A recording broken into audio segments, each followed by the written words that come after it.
बाबू, आज के क्लास में हम लोग जो बिहार बोर्ड मैट्रिक परीक्षा 2026 के लिए हम लोग इसके पहले जो पिछले क्लास में जितने भी एक्सरसाइज थे उन सभी का हम लोग पूरा कंप्लीट कर चुके थे। क्या कंप्लीट कर लिए थे बाबू? तो ये जो बुक था, बुक का 14 जो चैप्टर था, 14 चैप्टर पूरी तरीके से कंप्लीट कर लिए थे और साथ में हम लोग कंप्लीट ऑब्जेक्टिव पूरा कंप्लीट कर लिए थे, गद्यांश कंप्लीट कर लिए हैं, अनुच्छेद 7 नंबर का कंप्लीट कर लिए, पत्र लेखन कंप्लीट कर लिए और ये अनुवाद भी कंप्लीट कर लिए 6 अंक का।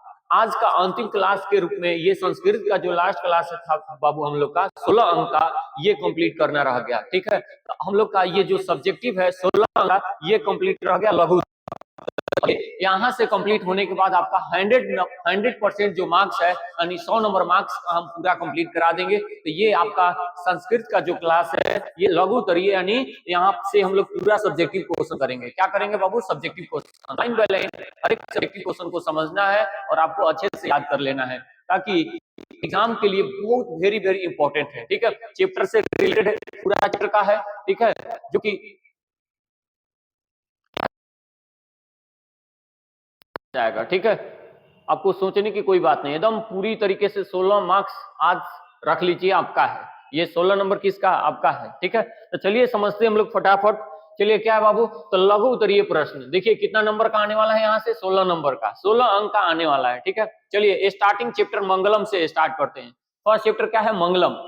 ठीक है, मंगलम नंबर 1 क्वेश्चन, सत्य का मुंह किस पात्र से ढका हुआ है? नंबर 1 क्वेश्चन क्या है बाबू? सत्य का मुंह किस पात्र से ढका हुआ है? तो सत्य का मुंह हिरण्य पात्र से ढका हुआ है। किस पात्र से ढका हुआ है? हिरण्य पात्र।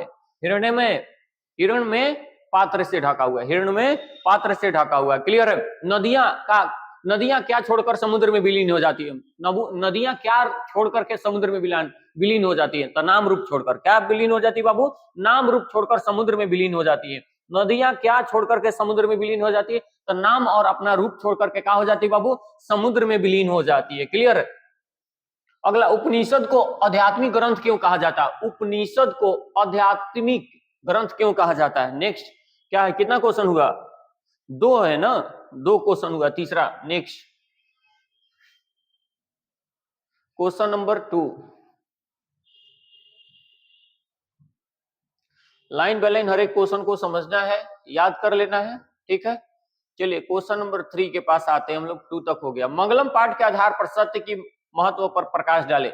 मंगलम पाठ के आधार पर सत्य का महत्व, बाबू सत्य है, मंगलम पाठ के आधार पर सत्य की महत्ता पर प्रकाश डालना है कि मंगलम पाठ में सत्य की क्या महत्ता है उसके बारे में बताया गया है। तो बाबू मंगलम पाठ में महर्षि वेद व्यास सत्य की महत्ता का वर्णन करते हैं। कौन करते हैं? महर्षि वाल्मीकि। और हमेशा सत्य की जीत होती है। उन्होंने क्या बताया कि हमेशा किसका जीत होता है बाबू? सत्य का जीत होता है और असत्य की नहीं। असत्य कबू नहीं जीतता है, हार जाता है। और सत्य से ही देवलोक को रास्ता प्राप्त किया जा सकता है। यानी देवलोक का रास्ता कैसे निकलता है? सत्य से। सत्य से ही देवलोक का रास्ता प्राप्त हो सकता है। और ऋषिगण यानी देवलोक जब जाते हैं तो इसी रास्ता के द्वारा सत्य की ही और इसी मार्ग को अपनाते हैं। यानी जो ऋषि मुनि लोग हैं बाबू यही मार्ग को अपनाते हैं। तो पूछेगा कि सत्य पर प्रकाश डालने का बात करेगा तो क्या बताएंगे?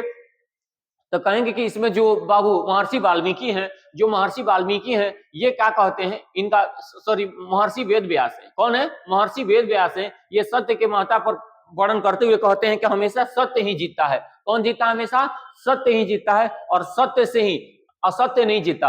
और सत्य से ही जितने देवलोक का रास्ता को प्राप्त किया जा सकता है, असत्य से नहीं। आपको भी पता है कि सत्य से ही किसी चीज को जीता जा सकता है, असत्य से नहीं जीता जा सकता। और देवलोक जाने का रास्ता मार्ग क्या है? सत्य ही। सत्य से ही देवलोक का मार्ग निकलता है। वहां मार्ग जाने के लिए क्या हो सकता है? देवलोक जाने के लिए आपको सत्य को अपनाना होता है। क्लियर है?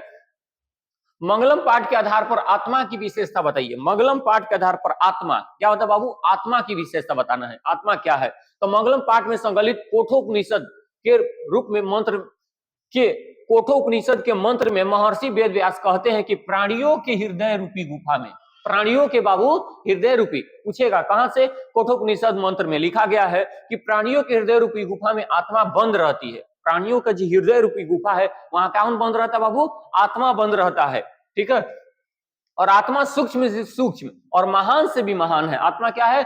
छोटा से छोटा, सूक्ष्म मतलब छोटा से छोटा, छोटा से छोटा और महान से भी महान है। और इस आत्मा को वश में नहीं किया जा सकता, आत्मा को वश में नहीं किया जा सकता। आप भी सुने होंगे आत्मा के वश में, आत्मा किसी के वश में नहीं होता है, आत्मा को वश में नहीं किया जा सकता है। ठीक है, नेक्स्ट आगे क्या है बाबू? पांचवा क्वेश्चन क्या है? पांचवा क्वेश्चन देखिए बहुत इंपॉर्टेंट है। आत्मा का स्वरूप क्या है? पठित पाद के आधार पर स्पष्ट कीजिए आत्मा का स्वरूप क्या है। तो कठोपनिषद में आत्मा का स्वरूप का बड़ा ही अच्छा विश्लेषण किया गया। क्या कहा गया कि आत्मा मनुष्य की हृदय रूपी गुफा में अवस्थित है। कहाँ स्थित है? हृदय रूपी गुफा में आत्मा कहाँ है बाबू? अवस्थित है। और यह अणु से भी सूक्ष्म और महान से भी महान आत्मा है और इसका रहस्य समझाने वाले सत्य को ही खोज करता है। इसको रहस्य को समझाने वाले व्यक्ति जो होते हैं किसकी खोज करते हैं? सत्य की खोज करते हैं। किसकी खोज करते हैं बाबू? सत्य का खोज करते हैं। क्लियर है? नेक्स्ट, महान लोग संसार रूपी सागर को कैसे पार कर जाते हैं? बाबू जो महान लोग होते हैं वो संसार रूपी सागर को कैसे पार कर जाते हैं? तो आपको पता होगा श्वेताश्वर उपनिषद में ज्ञानी लोग और अज्ञानी लोग में अंतर स्पष्ट करते हुए महर्षि वेदव्यास कहते हैं कि ईश्वर ही प्रकाश का पुंज है। यानी पुंज, प्रकाश का पुंज मतलब समूह है। प्रकाश का समूह कौन है? ईश्वर ही है। और उन्हीं के भव्य दर्शन से सारा संसार आलोकित है। उनका जो भव्य जो दर्शन है उन्हीं से ये पूरा संसार, पूरा ब्रह्मांड का है बाबू भव्य आलोकित है। ठीक है, और ज्ञानी लोग इन उस ईश्वर को जानकर सांसारिक विषय वासनाओं यानी मोह माया से मुक्त पा जाते हैं और इसके अलावा दूसरा कोई रास्ता नहीं है। यही रास्ता है जिसे पूरे सांसारिक लोग क्या है? इन रास्ता को प्राप्त कर लेते हैं। ठीक है, अगला क्या है? विद्वान पुरुष ब्राह्मण को किस प्रकार प्राप्त करता है?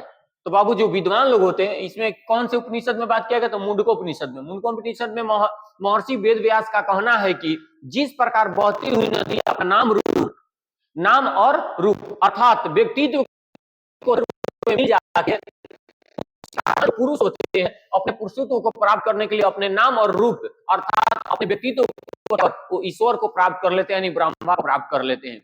ठीक है, ब्रह्मचार्य रूप में धारण कर लेते हैं।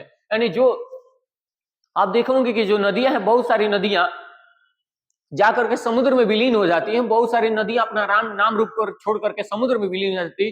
वैसे जो महान पुरुष होते हैं उनका स्टार्टिंग में कुछ और नाम हो रहा होता है। ठीक है, लेकिन धीरे धीरे जब वो ईश्वरत्व को प्राप्त कर लेते हैं, बहुत अच्छा काम करने लगते हैं, तो आगे चल करके उनका अलग पहचान बनती है। उसी को हम लोग अलग पहचान के रूप में जब जानने लगते हैं तो हम जानते हो अपना धार्मिक ज्ञान देने लगते हैं। तो वही कहा जाता है, कहते हैं कि वो ईश्वर को प्राप्त कर लिए। ठीक है, वो एक ज्ञानी व्यक्ति हो गए। ठीक है, तो उसी प्रकार से जैसे आप मैट्रिक का परीक्षा की तैयारी कर रहे हैं बाबू, आप मैट्रिक का परीक्षा में जब ज्यादा मार्क्स ले लेंगे, ज्यादा मार्क्स ला लीजिएगा, तो बहुत सारे लोगों में पहचान बन जाएगा, वाह फलना का बेटा चाहे बेटी इतना मार्क्स लेकर आया। तो इसी प्रकार से आपको भी कहा जा रहा है कि आप भी मेहनत कीजिए, आप भी ज्यादा मार्क्स लाने का प्रयास कीजिए। अच्छा से मेहनत करेंगे जरूर आएगा, सफलता जरूर मिलेगी। ठीक है, 8वां, उपनिषद को आध्यात्मिक ग्रंथ क्यों कहा जाता है? तो उपनिषद को आध्यात्मिक ग्रंथ कहा जाता है क्योंकि यह आत्मा और परमात्मा के संबंध के बारे में बताता है। क्या बताता है बाबू? आत्मा और परमात्मा के संबंध के बारे में बताता है। ठीक है, आत्मा और परमात्मा के संबंध के बारे में बताता है। ठीक है, इसीलिए इसको कहा जाता है। ठीक है, पूछेगा, क्या पूछेगा कि आत्मा को आध्यात्मिक ग्रंथ क्यों कहा जाता है? क्यों कहा जाता है बाबू? आत्मा को आध्यात्मिक ग्रंथ क्यों कहा जाता है? उपनिषद को आध्यात्मिक ग्रंथ क्यों कहा जाता है? क्योंकि उपनिषद को आध्यात्मिक ग्रंथ इसलिए कहा जाता है क्योंकि यह क्या कहता है? आत्मा और परमात्मा के संबंध के बारे में विस्तृत व्याख्या करता है। ठीक है, आत्मा और परमात्मा के विस्तृत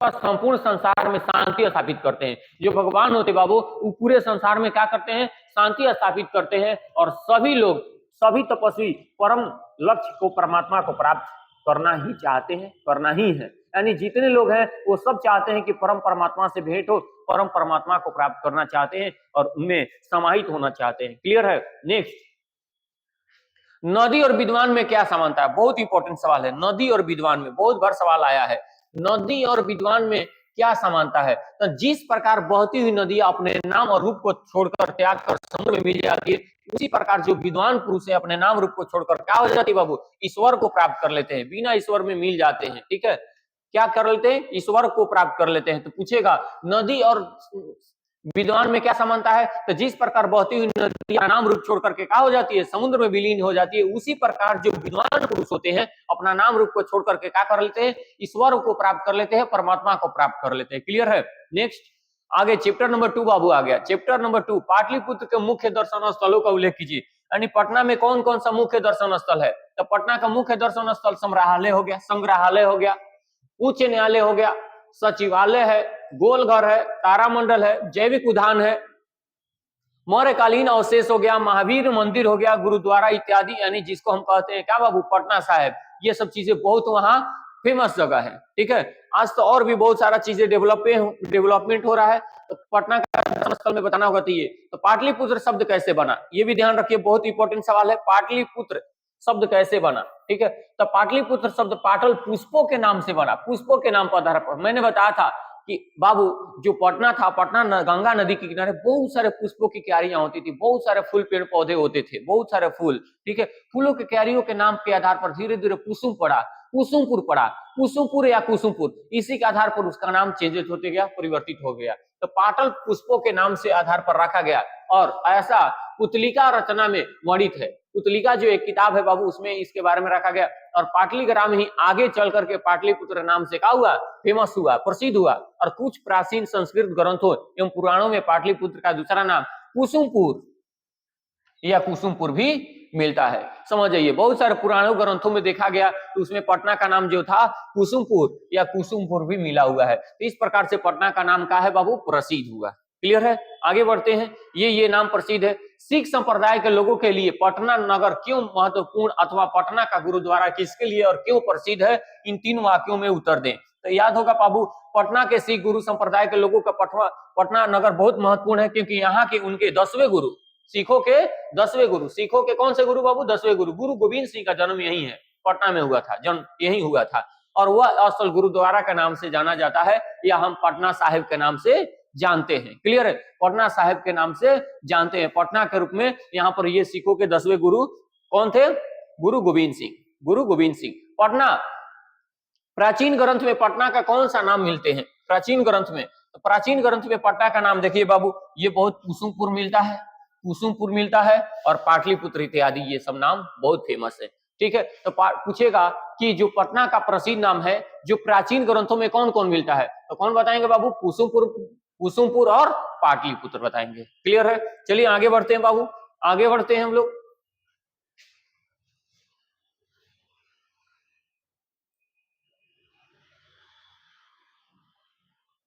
नेक्स्ट,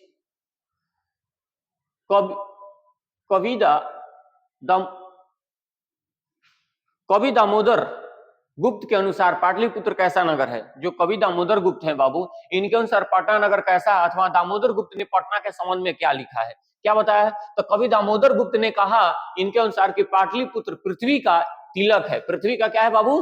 तिलक है। पूछेगा कवि दामोदर गुप्त के अनुसार पटना क्या है? तो एक तिलक के रूप में, पृथ्वी का तिलक रूप में। यहाँ विद्वान लोग बसते हैं। यहाँ कौन से लोग बसते हैं? विद्वान लोग बसते हैं। और कवि ने इस महानगर की तुलना इंद्रलोक से की। पटना की तुलना, पटना को तुलना किससे किया गया? इंद्रलोक से किया गया। ठीक है, यह सरस्वती का कुल गृहम, यानी ये सरस्वती का घर है, सरस्वती का पूरा घर है। कौन? पटना नगर, सरस्वती का पूरा घर है ये कौन? पटना नगर। इस प्रकार से क्या करते हैं बाबू? पटना का व्याख्या करते हैं। क्लियर? नेक्स्ट, कौन कौन से विदेशी यात्री पटना आए थे? तो याद रखें, मेगास्थनीज आए थे, फहान आए थे, हेंग सांग आए थे, इत्सिंग आए थे, विदेशी यात्री पटना आए हुए थे। तो पूछेगा कौन कौन से विदेशी यात्री पटना आए हुए थे? तो याद रखिएगा, मेगास्थनीज हो गया, फहान हो गया, हेंग सांग हो गया, इत्सिंग, ठीक है, इत्यादि, ये सब विदेशी यात्री पटना घूमने के लिए आए हुए थे। तीन सभी नामों को आपको क्या करना है? याद कर लेना है। ठीक है, नेक्स्ट अगला, चंद्रगुप्त मौर्य तथा अशोक के समय पाटलिपुत्र कैसा नगर था? तो याद रखेंगे बाबू, ये भी बहुत इंपॉर्टेंट है। चंद्रगुप्त मौर्य के समय पाटलिपुत्र की रक्षा व्यवस्था काफी व्यवस्थित थी, मजबूत थी, उत्कृष्ट थी। और अशोक के शासन काल में इस नगर का वैभव और अधिक बढ़ गया और बहुत ही काफी रोचक हो गया देखने में।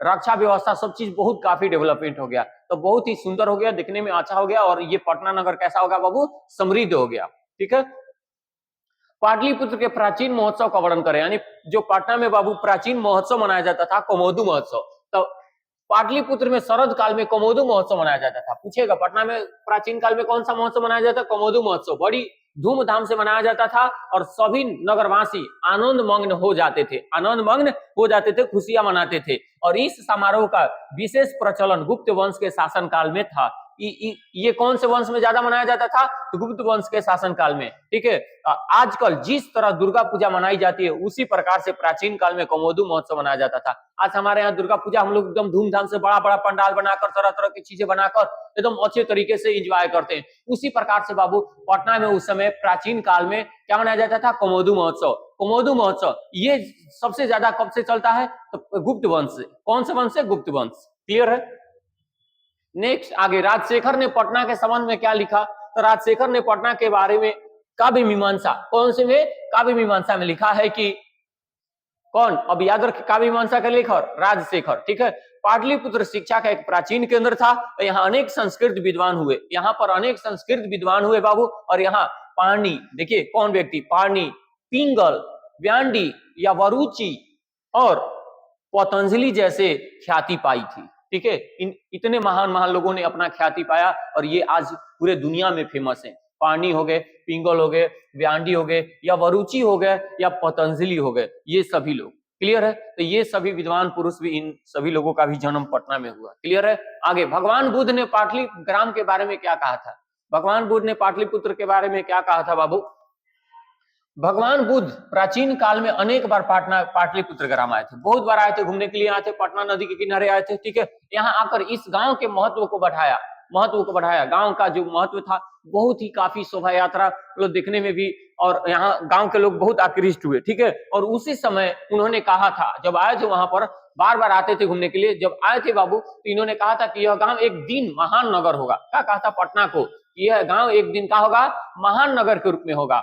परंतु यह नगर आग, देखिए काका से, यह नगर जो है आग से, जल से, कलह से हमेशा भयभीत रहेगा। ठीक है, हमेशा क्या रहेगा बाबू?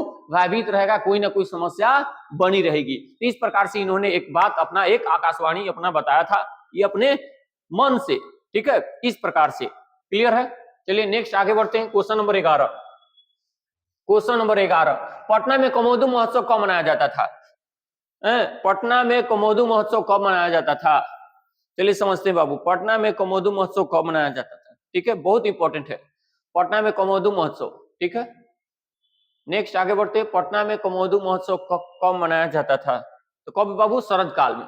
शरद काल में पटना में कमोदू महोत्सव शरद काल में मनाया जाता था। ठीक है, और यह महोत्सव गुप्त वंश के काल में होता था और उस समय सभी लोग आनंद मग्न होते थे, बहुत खुशियां मनाते थे। आनंद मग्न का मतलब खुशियां मनाते थे, अच्छे से रहते थे, इंजॉय करते थे। क्लियर है?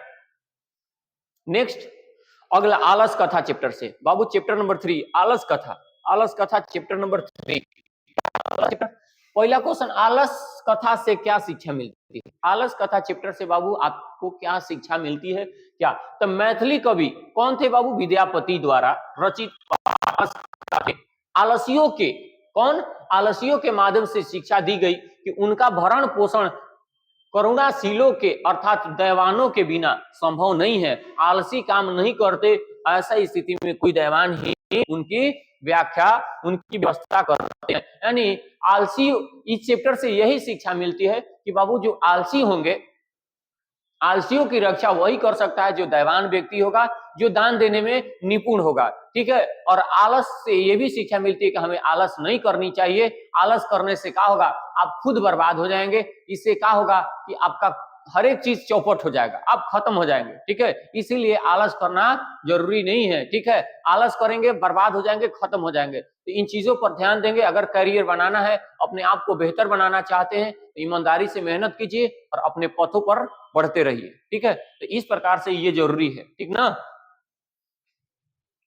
आलसियों के कर्मियों, आलसाला के कर्मियों ने आलसियों की परीक्षा क्यों ली? यानी जो आलसाला में रहने वाले लोग थे, आलसियों की परीक्षा क्यों ली थी? तो आलसाला में बहुत सारे बनावटी आलस ग्रहण कर चुके थे, आलसी ग्रहण कर चुके थे, आ गए थे। ठीक है, और आलस ग्रहण कर अन्न वस्त्र प्राप्त करने लगे थे, जिससे आलसशाला का खर्चा क्या हो गया था? बढ़ गया था। और अधिक खर्चा को देकर वहां के कर्मियों ने आलसियों की परीक्षा ली। वहां के, अब भाई बताइए, कोई आलसशाला है, और वहां पर बहुत सारे आलसी आ गया, सब छोटा आलसी आ गया, सब है आ गया तो खर्चा बढ़ेगा ही बढ़ेगा। अरे भाई कुछ आलसी थे और बहुत सारा आलसी आ गया, खर्चा बढ़ेगा, खर्चा बढ़ेगा तो कौन नहीं परेशान होगा। इसी से लेकर के वहां के जो लोग थे, जो आलस कर्मियों लोग थे, मतलब आलसियों को जो खाना वाना देते थे लोग, वहां पर जो उन लोगों को खाना वाना चलाने वाला ने, सब देखरेख करने वाले लोग थे, उन लोगों को लग रहा है ना कि में कुछ आलसी बनावटी भी है, तो चेक किया जाए। तो इसलिए उन लोगों ने मिलकर क्या लिया, परीक्षा लिया, आलसियों का क्या लिया बाबू, परीक्षा लिया। ठीक है, नेक्स्ट, आलस के कर्मियों ने आलसियों को आग कैसे लगाया और क्यों निकाला। ठीक है, तो आलस में बनावटी आलस ग्रहण कर लोग अन्य वस्त्र ग्रहण करने लगे, और तब वहां के कर्मियों ने आलस में क्या लगा दिया, आग लगा दिया, और वहां के लोग आग को देखकर कृत्रिम आलसी भाग गए, लेकिन 4 आलसी वहीं सोए रह गए, और शोरगुल के बाद भी चारों आलसी सोए अवस्था में बातचीत कर रहे थे। और वहां के कर्मियों ने सोचा कि अगर इन्हें नहीं निकाला जाएगा तो क्या हो जाएगा, ये जल जाएंगे। इसीलिए आलस के कर्मियों ने चारों आलसियों को उनके केस पकड़कर क्या कर दिया था, बाहर निकाला। छोटा आपस में बतिया रहा था कि कोई धार्मिक व्यक्ति नहीं जो हमारे पीठ पर एथी डाल दे, कोई भीगा हुआ चादर डाल दे। देखो खतरनाक, एकदम बनावटी कौन कौन खतरनाक आलसी होता है, एकदम खतरनाक आलसी था ये चारों। ठीक है, 4 गो।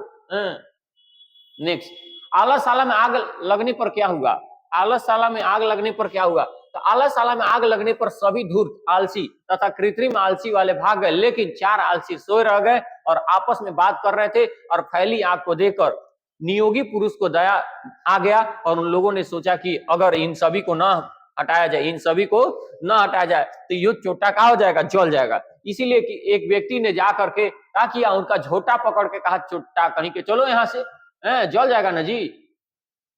इस प्रकार से उस सबका झोटा पकड़ के क्या किया गया, बाहर निकाला गया। ठीक है, नहीं तो वो भी जल जाता।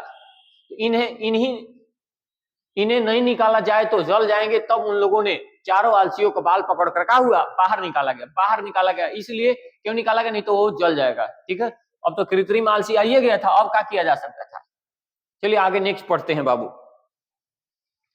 5वां, विद्यापति कौन थे, उन्होंने किस ग्रंथ की रचना की और पठित पाठ के आधार पर लिखना है। बाबू किस ग्रंथ का उन्होंने रचना किया था। तो विद्यापति एक महान मैथिली कवि थे।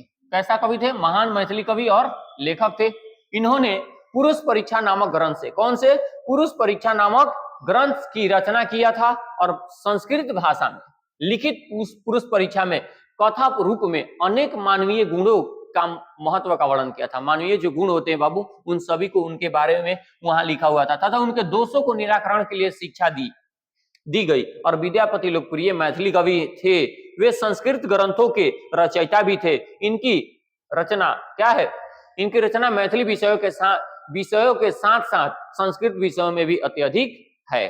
ठीक है, इस प्रकार से ये मिथिला के जो कवि हैं, मैथिली कवि, ये बहुत फेमस है बाबू। ठीक है, विद्यापति जी कौन है बाबू, विद्यापति जी हैं। ठीक है, मैथिली कौन है, विद्यापति जी। ठीक है, नेक्स्ट आगे बढ़ते हैं। क्वेश्चन नंबर 6 क्या है, क्वेश्चन नंबर 6 बाबू, क्वेश्चन नंबर 6 समझते हैं। आलस कथा का क्या संदेश है, आलस कथा पाठ में किस पर चर्चा की गई है। ठीक है, दोनों समझते हैं, दोनों एक ही सेम क्वेश्चन है, थोड़ा सा अलग अलग रहता है। ठीक है, तो दोनों क्वेश्चन पर बाबू ध्यान देंगे। क्या कर रहा है, आलस कथा का संदेश है कि आलस्य एक महान रोग है। क्या है बाबू, एक महान रोग है। ठीक है, अगर आपके शरीर में बाबू आलस आ गया तो समझिए वो रोग के जैसा है। रोग कैसे हो जाता है, रोग आ जाता है तो आपको चलने फिरने घूमने उमने नहीं देता है। उसी प्रकार से आलस भी वही चीज है। आलस क्या है, एक रोग के जैसा है। ठीक है, एक बार अगर ये आपको हो गया ना, समझिए लगेगा कौनो काम ही नहीं करने का मन, पड़ा रहिएगा। अरे कम है, लगेगा कुछ करना है ना, बैठले बैठले हो जाता है। आलस बहुत बड़ा रोग है। ठीक है, और जीवन में विकास के लिए व्यक्ति का कर्मठ होना आवश्यक, अति आवश्यक है। और आलस्य शरीर में रहने वाला महान शत्रु है, जिससे अपना परिवार का और समाज का विनाश अवश्य ही होता है। अगर किसी व्यक्ति के पास आलस है तो समझिए उसके परिवार में बहुत दिक्कत हो सकता है। ठीक है, तो इसीलिए आलस करना नहीं चाहिए, आलस को त्याग देना चाहिए। आलस ही मनुष्य के शरीर का सबसे बड़ा दुश्मन होता है। आलस कथा पाठ का 5 वाक्यों में परिचय दे। ठीक है, 5 वाक्यों में क्या देना है बाबू, परिचय देना है आलस कथा पाठ का। तो क्या है आलस कथा पाठ का बाबू, तो समझिए ध्यान से बाबू। यह पाठ विद्यापति द्वारा रचित है, पुरुष परीक्षा नामक ग्रंथ से लिया गया है। ठीक है, एक उपदेश लघु कथा है जिसमें विद्यापति ने मैथिली, अहोहट, संस्कृत तीनों भाषाओं में ग्रंथ रचना की थी और पुरुष परीक्षा में धर्म, अर्थ, काम इत्यादि विषयों में संबंध अनेक मनोरंजन कथाएं भी दी गई हैं और आलस कथा में आलसियों के निराकरण की प्रेरणा दी गई है। और इस पाठ से संसार की विरुचित गतिविधियों का भी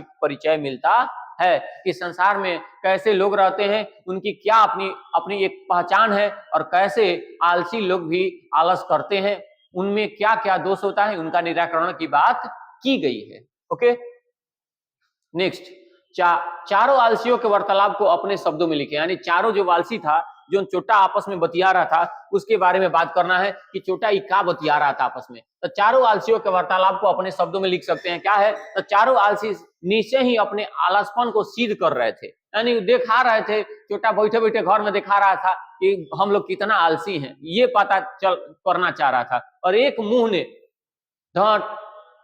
ढहकर कहते, अरे हल्ला कैसा, मतलब जो चार आलसी था उसमें से पहला बोल रहा है कि ये हल्ला कहां से आ रहा है भाई, कोलाहल कहां से हो रहा है। दूसरा कह रहा है कहां, लगता है कि इस घर में आग लग गया। दूसरा क्या कह रहा है, दूसरा चोटा कह रहा है लगता है इस घर में आग लग गया। पहला क्या कह रहा है, अरे कहां हल्ला उल्ला हो रहा है भाई। और तीसरे ने कहा कि कोई धार्मिक व्यक्ति नहीं है यहाँ, कोई धार्मिक व्यक्ति नहीं आकर के भीगा हुआ चादर डाल दे और जो पानी से भीगे वस्त्र को ढक दे। और चौथे ने कहा, अरे वार चलो, अरे मूर्खो, वार चलो मतलब मूर्खो, अरे मूर्खो क्यों बात कर रहे हो, कितनी बातें करते हो, चुपचाप क्यों नहीं रहते। और इस प्रकार से ये चारों आलसी आपस में क्या किए थे, बातचीत किए थे। तो इन सभी के बारे में लिखना है। पहला क्या कहा था कि कहां हल्ला हो रहा है, दूसरा क्या कह रहा है कि कोई ऐसा धार्मिक व्यक्ति नहीं है, सॉरी दूसरा व्यक्ति ने क्या कहा था कि इस घर में लगता है कि आग लग गया। तीसरा ने क्या कहा कि कोई ऐसा धार्मिक व्यक्ति नहीं जो भीगा हुआ चादर आके डाल दे। और चौथे ने क्या कहा था कि अरे वाचलो चुप क्यों नहीं रहते, क्यों बड़ा बड़ा करता है, क्यों चिल्लाता है। ठीक है, इस प्रकार से ये बातें थी। ठीक है, नेक्स्ट आगे बाबू समझते हैं, ये कंप्लीट हो गया। आगे नेक्स्ट अगला 8, कौन सा है बाबू, 8वां, ध्यान से समझेंगे।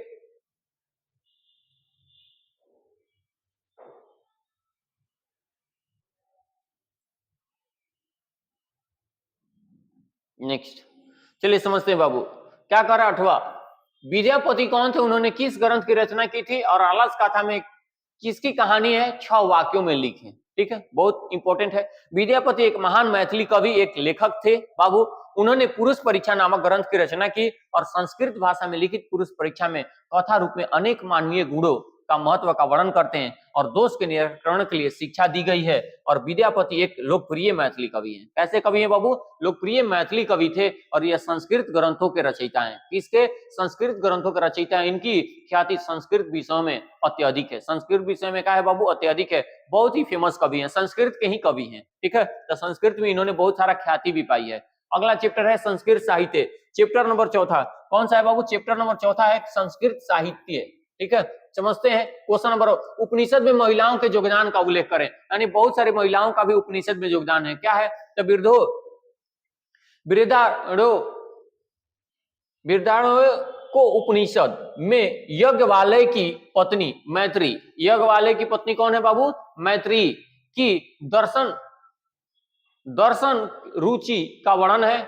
जनक की सभा में कौन है बाबू, एक जनक की सभा में गार्गी प्रसिद्ध है। और महाभारत में सुलभा, महाभारत में किसका वर्णन है, सुलभा। और लैंगिक संस्कृत में महिलाओं के 150 पदों की 150 पदों के लेखन की चर्चा मिलती है। अब तरह तरह के बहुत सारे, महाभारत हो गया, रामायण हो गया, शिव पुराण हो गया, विष्णु पुराण हो गया, कृष्ण पुराण, तरह तरह के बहुत सारे जो भी हैं, उन सभी में महिलाओं का बहुत बड़ा बड़ा योगदान है। जिसमें देखेंगे कि उन सभी ग्रंथों में, उन सभी पुराणों में, उन सभी उपनिषदों में कहीं ना कहीं जो भी मंत्र या जो चीजें दिए गए हैं, जो भी वहां पर संगीत कलाएं, ये चीजें प्रसिद्ध है, इन सभी महिलाओं के द्वारा उपनिषद में इनकी चर्चा बहुत काफी बड़ा योगदान है। तो ये नॉर्मल एक चीजें आप बता सकते हैं कि ये कौन है, यज्ञवाले की पत्नी कौन है, मैत्रेयी। ठीक है, चलिए आगे नेक्स्ट, संस्कृत साहित्य लेखिका पाठ से हमें क्या संदेश मिलता है। तो जो संस्कृत पाठ है बाबू क्या मिलती है। ठीक है, तो इस पाठ से हमें ये मिलता है कि संस्कृत के साहित्य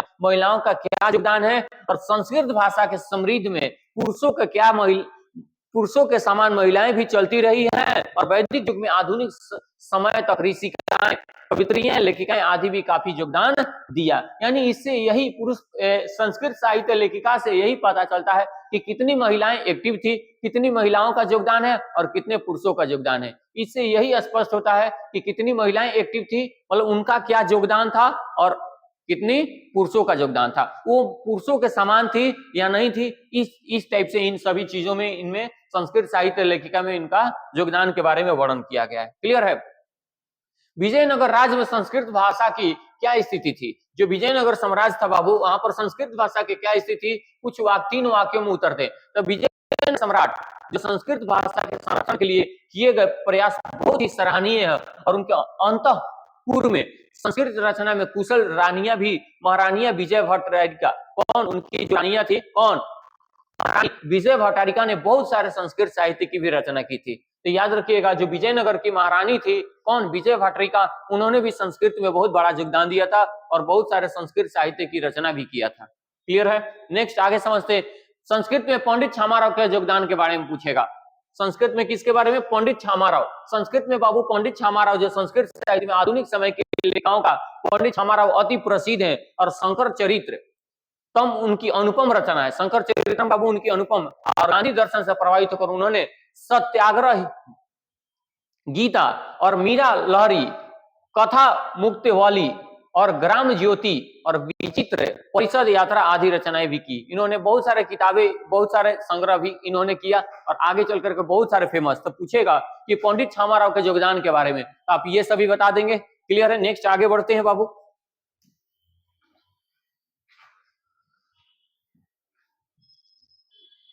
नेक्स्ट आगे, ये जितने भी है सभी इंपॉर्टेंट है, ठीक है, सभी इंपॉर्टेंट मैं बता रहा हूं, ठीक है। संस्कृत में दक्षिण भारत महिलाओं का योगदान क्या है बाबू? संस्कृत साहित्य में दक्षिण भारत में भारतीय महिलाओं के योगदान के बारे में वर्णन करना है। जो दक्षिण भारत की महिलाएं थी उन्होंने संस्कृत में क्या योगदान दिया? तो चालुक्य वंश की महारानी, कौन? चालुक्य वंश की महारानी थी जो विजय भट्टारिका ने लैंगिक संस्कृत साहित्य में महत्वपूर्ण योगदान दिया था। तो याद रखिएगा, दक्षिण भारत के कौन? चालुक्य वंश। दक्षिण भारत में कौन सा वंश था? एक चालुक्य वंश था। वहां की एक महारानी थी जिसका नाम था विजय भट्टारिका। क्या नाम था बाबू? विजय भट्टारिका। उन्होंने लैंगिक संस्कृत साहित्य में बहुत सारा योगदान दिया था और लगभग 40 दक्षिण, क्या बाबू? लगभग 40 दक्षिण भारतीय महिलाओं ने 150 संस्कृत वाक्यों की रचना की और इन महिलाओं में गंगा देवी, कौन फेमस थी दक्षिण भारत में? गंगा देवी, त्रुम्बला, और कौन थी? शीला भट्टारिका, देव कुमारिका और राम भद्रम्बा आदि प्रमुख ये सब महिलाएं थी जिन्होंने संस्कृत साहित्य में बहुत काफी योगदान दिया था और ये आगे चल करके बहुत फेमस हुई। अगला नेक्स्ट चैप्टर है बाबू भारत महिमा। क्या है अगला चैप्टर? भारत महिमा। तो देखिए बाबू 1 से 5 तक, 1 से 4 तक कंप्लीट कर लिए। तो आज इस वीडियो में हम लोग 1 से 4 रहने देते हैं और नेक्स्ट वाला में हम लोग 5 से लेकर के 14 तक एकदम श्योरली कंप्लीट कर लेंगे। तो यहाँ से आप लोगों का, यहाँ से अगर अच्छे तरीके से कंप्लीट कर लेते हैं मैंने जितना बताया, तो आपका 100% श्योरली कम से कम 4 से 5 नंबर क्लियर हो जाएगा। 4 से 5 नंबर क्लियर हो जाएगा। उसके बाद नेक्स्ट वीडियो में आपका कितना नंबर क्लियर हो जाएगा? 10 नंबर क्लियर हो जाएगा। ठीक है, तो चलिए तब तक के लिए जय हिंद।